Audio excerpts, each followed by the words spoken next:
So nomination is very important in National Pension System NPS. So like all investment products, here also you have to nominate. It's very important and mandatory.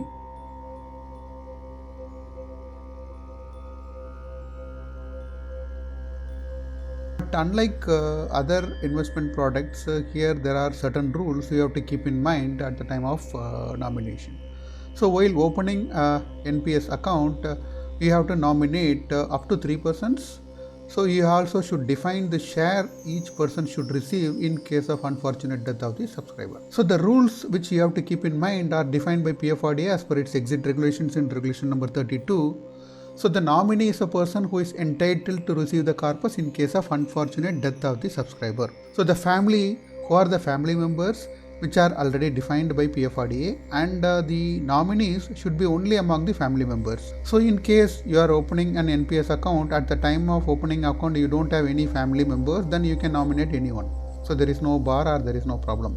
But if you have a family, then if you nominate any other person like a friend or maybe other person, then it's called invalid nomination. You have to change the nomination immediately. So who are family members? The rules are different. A family member for a male is different from a family member for a female.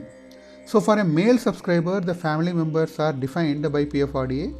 The spouse of the subscriber, which is the wife, or children, and dependent parents, and the deceased son. If the subscriber is having some son who is deceased, the deceased son's wife and the deceased son's widow are the widow's children, actually the grandchildren. So they are also treated as family members. So in case of a female subscriber, the rules are slightly different.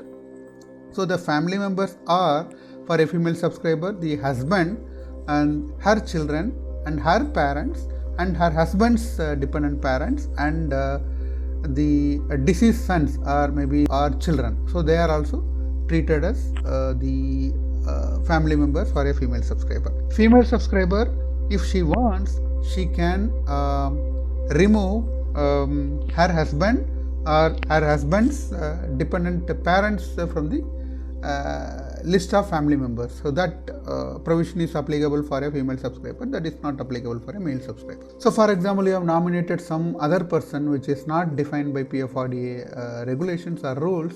What you have to do is you can change the nomination or you can modify the nomination by physically submitting the application form to the bank or the entity through whom you have opened the account, or it can also be done through online mechanism. So as an NPS subscriber, you must be having some online access to the account. So through that online portal, you can change the nomination or you can modify the nomination if it is not as per the definition of PFRDA. So it can be completed online by incorporating the changes. Then you have to authenticate through the e-signature. So e-signature is nothing but you provide your OTP through the other registered mobile number that can be generated and can be submitted.